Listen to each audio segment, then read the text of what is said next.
Cody Rhodes answers The Rock with words you just can't say. And the WWE announces a tribute to Windham Rotunda, leader of the Wyatt family, better known as Bray.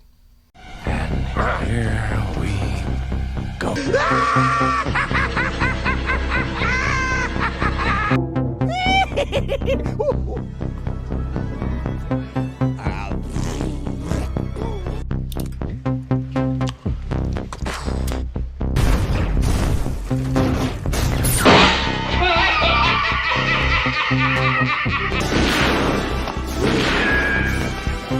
Is like gravity. All it takes is a little push.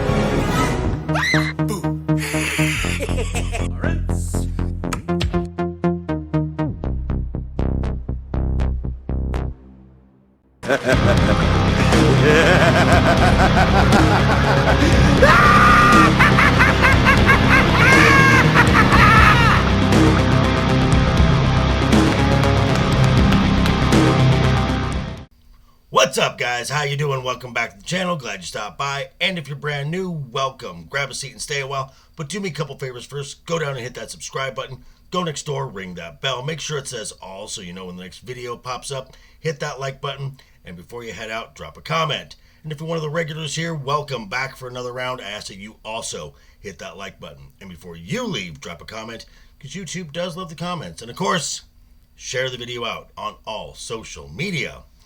Quick shout out before we get started. It's been going around the social media stuff here. Want to say congratulations to a friend of mine, probably the voice of the fellowship, someone we all know has probably inspired many channels here. Gary from Nerdrotic. 1 million subs. Congratulations to you and your team. Well deserved. Could not happen to a better group of people. It's so badass. Okay, so we've got another week in the books, and after tonight's SmackDown, we have 2 weeks left until WrestleMania. And this past week, we got some more matches confirmed, and finally, we got someone to talk about the Night 1 tag team match, whose name wasn't Dwayne Johnson. So let's take a look and see what happened on SmackDown and Raw. Here we go.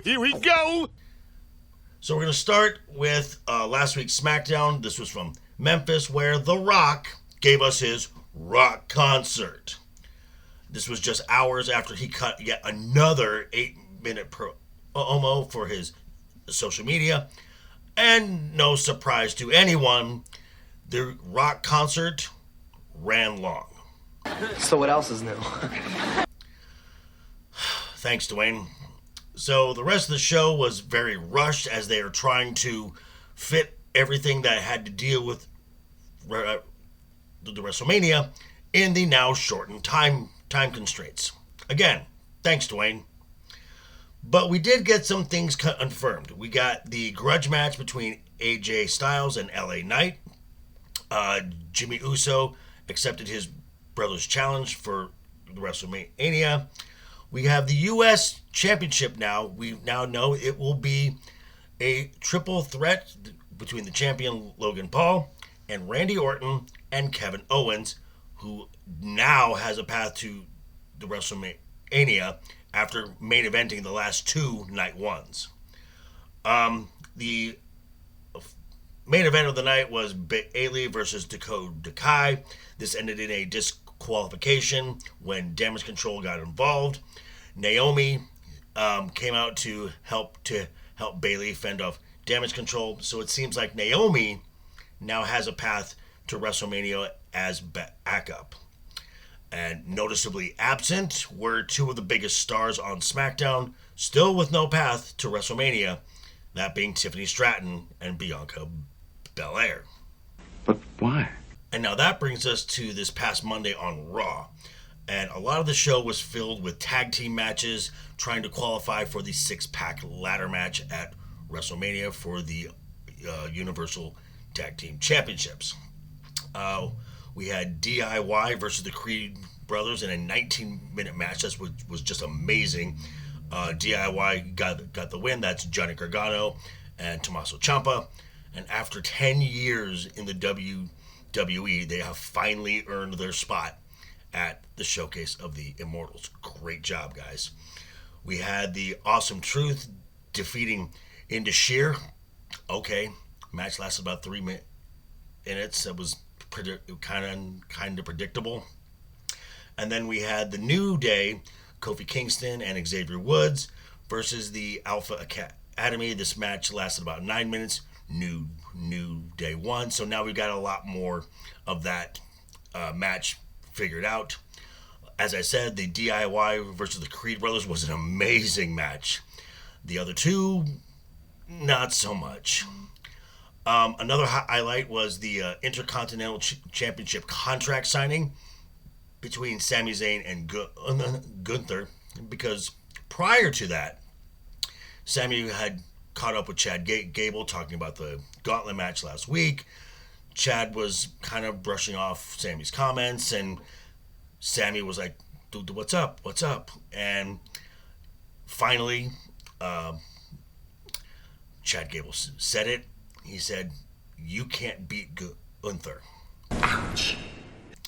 And then at the contract signing, Gunther reiterated what Gable had said in that nice smug smile he has. And he is such a prick. Seth and Drew cut a promo where finally Seth seemed a little more focused on someone not named Dwayne Johnson. It was okay. But with 2 Raws left, it seems like a little too late. Nia Jax and Becky Lynch had a last woman standing match. Becky really needed a win to build some steam going toward the WrestleMania. The match was very predictable. The last 2 minutes really kicked it into gear. And now the best part of the night was a promo cut by Cody Rhodes, where finally we got some emotion from Cody that did not end up with him crying. Cody was finally given a chance to get angry and take some pot shots at The Rock. Now, as colorful as TV PG guidelines could be, Cody called Rock an asshole. Damn. Called him a whiny bitch. Damn.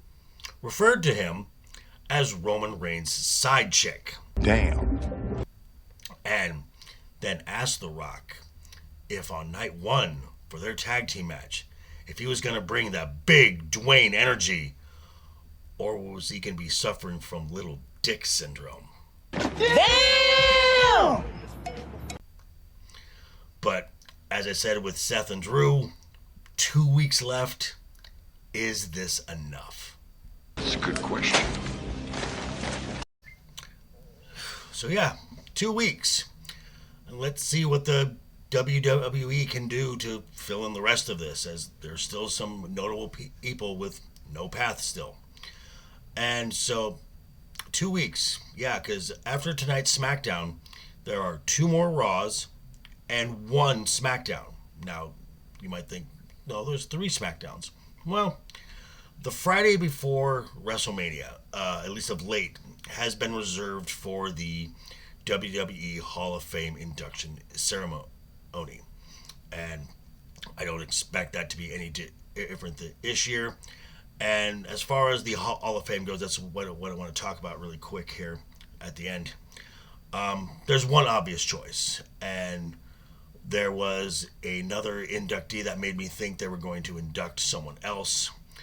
The obvious choice, especially in Philadelphia, is Paul Heyman. This is where ECW started. This is a guy who's been in and around the wrestling industry. A lot of these superstars now are second generation, sometimes third generation. Paul's been around for all of it. And for someone else to share the spotlight for this year, no. Paul has earned the right and earned the spotlight.